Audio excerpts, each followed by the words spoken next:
We've been sold a lie: get good grades, ace your exams, collect your certificates, and you'll live a fulfilling life. If that were true, every top graduate would be happy. But they're not. Many of the smartest people you know are underpaid, overworked, and quietly bitter about the life they built. Which brings us to the second lie, that meaning matters more than happiness. We're told to chase noble causes like fighting climate change, promoting education, or advancing human rights. But meaning is a luxury for those with financial security.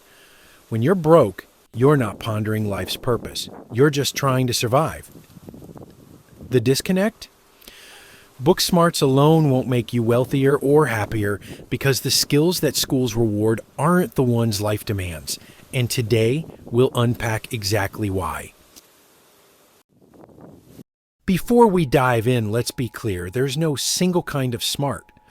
Intelligence shows up in a few key forms.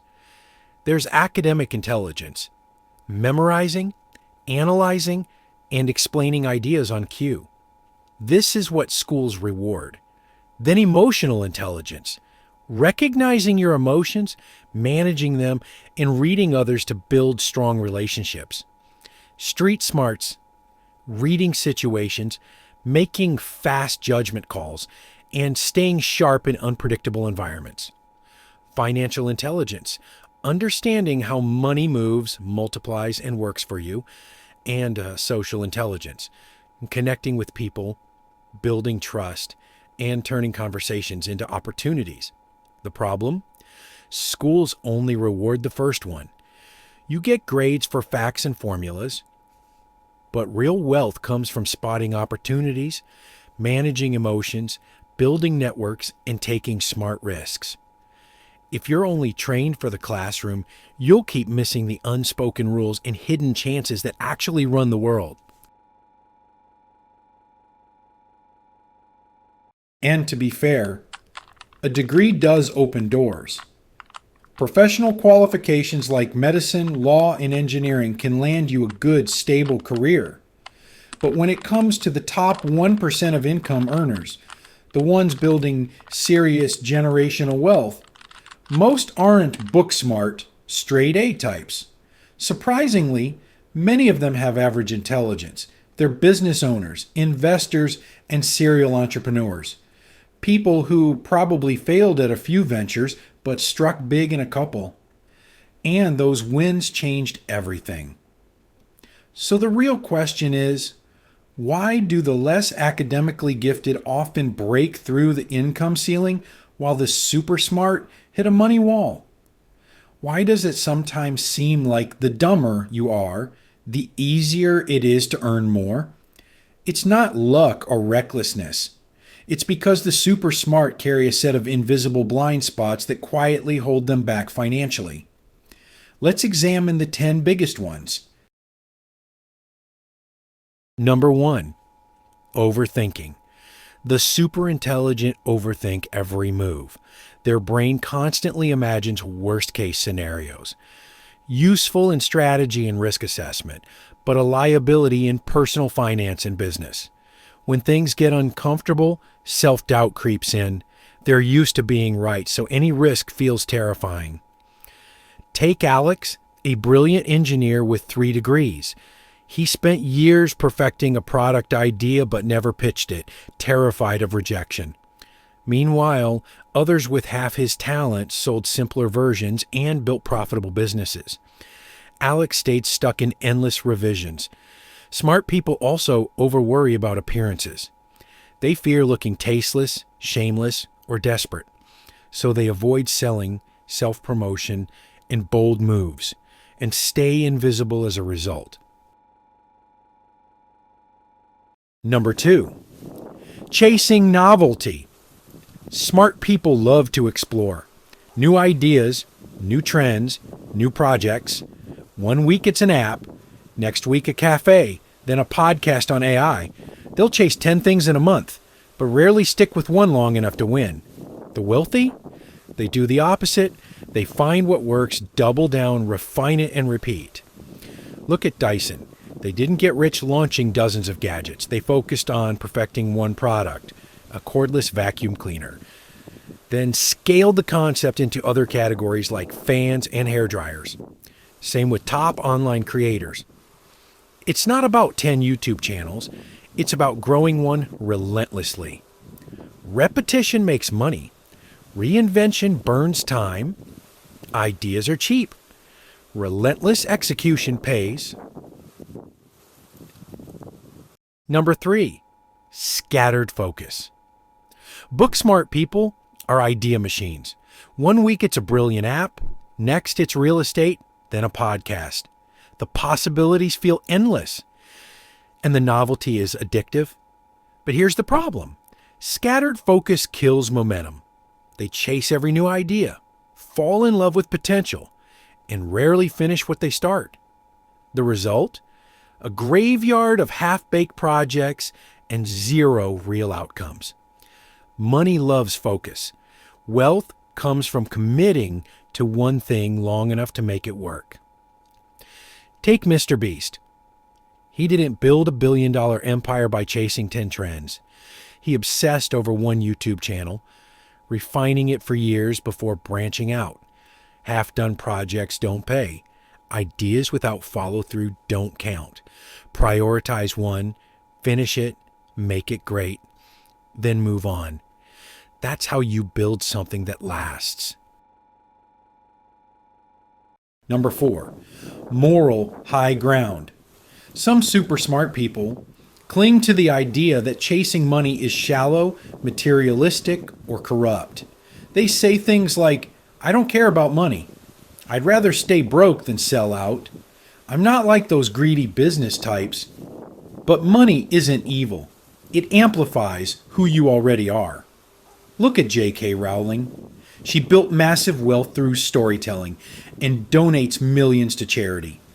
Or Keanu Reeves, who quietly gives away large chunks of his salary to crew members and hospitals. Money didn't ruin them. It gave them more ways to help. Clinging to financial struggle out of pride helps no one. You can't uplift others or fund causes with empty pockets. Staying broke keeps you stuck in survival mode, while the people you care about quietly suffer. Wealth isn't selling out. It's buying back your time, freedom, and ability to make a real difference. Number 5, preference for prestige. Another classic book smart trap, chasing status over substance. They love impressive titles: doctor, director, advisor. It strokes the ego, wins polite nods, and looks sharp on a name card. Problem is, prestige doesn't pay the bills. And wealth isn't always prestigious. The highest paying wealth building gigs are often unglamorous, selling niche services, running boring, profitable businesses, managing industries that won't get you LinkedIn claps, but quietly make millions. Meanwhile, the book smart cling to jobs that sound important but barely outpace inflation. They trade decades for small raises because it feels respectable, and fear what people will say if they pivot. That's beneath you. You're wasting your degree. You're better than that. But the world rewards value, not vanity. Titles don't pay rent. Wealth goes to those willing to do what others won't, while prestige keeps you busy maintaining appearances. Number 6, salary addiction. Super smart people often get hooked on the comfort of a steady paycheck. After years of chasing grades and accolades, a stable salary feels like the natural reward. But here's the catch. Stability breeds complacency. A steady paycheck feels safe, even if it means being underpaid, undervalued, and plateauing. Those with a secure job feel they have more to lose by pursuing business ventures, while those without a stable income have little to lose and are more daring. When it comes to wealth building, people with good jobs often park their money in low-risk savings or bonds, afraid of losing it all. Top earners, however, see salaries as a stepping stone. They don't get attached to monthly paychecks. They focus on ownership, cash flow, investments, and scalable ventures. The truth is, no one builds real wealth on a salary. It pays the bills, but not your future. And the longer you cling to stability, the harder it is to break free. Number 7, inability to delegate. One big trap that keeps book smart people stuck is their independence, the habit of doing everything themselves. Why? Because being book smart often comes with control issues. You'll hear, if I want it done right, I'll do it myself. And to be fair, that mindset isn't baseless. Many have tried delegating only to get half-baked work that needed fixing. Over time, they decide it's quicker and safer to handle things alone. But here's the problem. That keeps you small. Wealth and scalable success don't happen solo. They're built through teams, networks, and trusting others, even if it means tolerating occasional mistakes. Those who insist on doing everything themselves hit a ceiling. You have limited time, energy, and attention. Delegating isn't about reducing workload, it's about multiplying your reach. Top earners know how to spot talent, give clear instructions, and accept imperfection as part of growth. Delegation isn't a weakness, it's a skill, one that book smart people often overlook.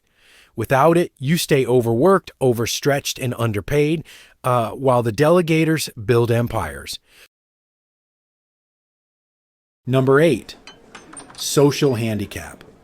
One reason book smart people stay poor is the social handicap that often comes with intelligence. They can explain quantum mechanics but freeze at small talk. And it matters, because in business and life, opportunities don't come through job ads, they come through people, clients, investors, collaborators, mentors. If you can't connect, you'll keep missing out. It's not about being fake. It's about engaging, listening, and showing people why they should care. The world isn't a meritocracy, it's a network. And those who navigate it well often outperform the silent geniuses. Example: Mark Zuckerberg may have started as the awkward coder, but Facebook only scaled after he learned to pitch, partner, and negotiate with investors. Ideas don't win alone. People do. Ignore this, and you risk becoming the forgotten genius too busy impressing yourself. Number 9, ignoring storytelling. Book smart people obsess over facts, data, and airtight logic, believing the best ideas should win. But money doesn't follow logic. It follows emotion, and emotion is created through storytelling. In business, pitching, or selling yourself, it's not what you say, it's how you make people feel. The smartest idea means nothing if it can't capture attention or spark curiosity. The irony? Many smart people dismiss storytelling as fluff or manipulation. Big mistake. Branding, narratives, and emotional hooks are how good ideas get funded, sold, and remembered. Steve Jobs didn't sell specs, he sold a vision, 1,000 songs in your pocket. That story built Apple's empire while technically superior products faded. If you want to stop being the smartest broke person in the room, master storytelling. Because money listens to stories, not spreadsheets. Number 10, overplanning. Another classic book smart trap: over-preparing, under-executing. They love the safety of ideas and spreadsheets, strategy decks, risk assessments, market analysis, sometimes even anticipating problems that don't exist yet. Yes, planning matters, but money comes from action, not theory. There's a fine line between being prepared and using preparation as a respectable excuse to avoid risk. I just need more research. Let's run one more simulation. I'm refining my strategy. Meanwhile, someone else, with half the knowledge but twice the nerve, launches, lands the client, or starts the business you were about to. Momentum beats perfection. Success rewards doers, not theorists. You can't think your way into wealth, you have to do your way into it. The book smart often remain poor or hit a financial ceiling due to several key traps. Overthinking leads them to overanalyze and avoid risks, while chasing novelty causes them to jump between ideas without following through. Scattered focus further prevents commitment to any one venture long enough to succeed. Their moral high ground makes them view wealth as shallow, preventing them from using money to make a bigger impact. A preference for prestige keeps them in low-paying roles, and salary addiction ties them to unfulfilling jobs. An inability to delegate hinders growth, and a social handicap makes it difficult to network and seize opportunities. They ignore storytelling, focusing too much on data instead of engaging others emotionally. Finally, overplanning delays action, missing chances to execute.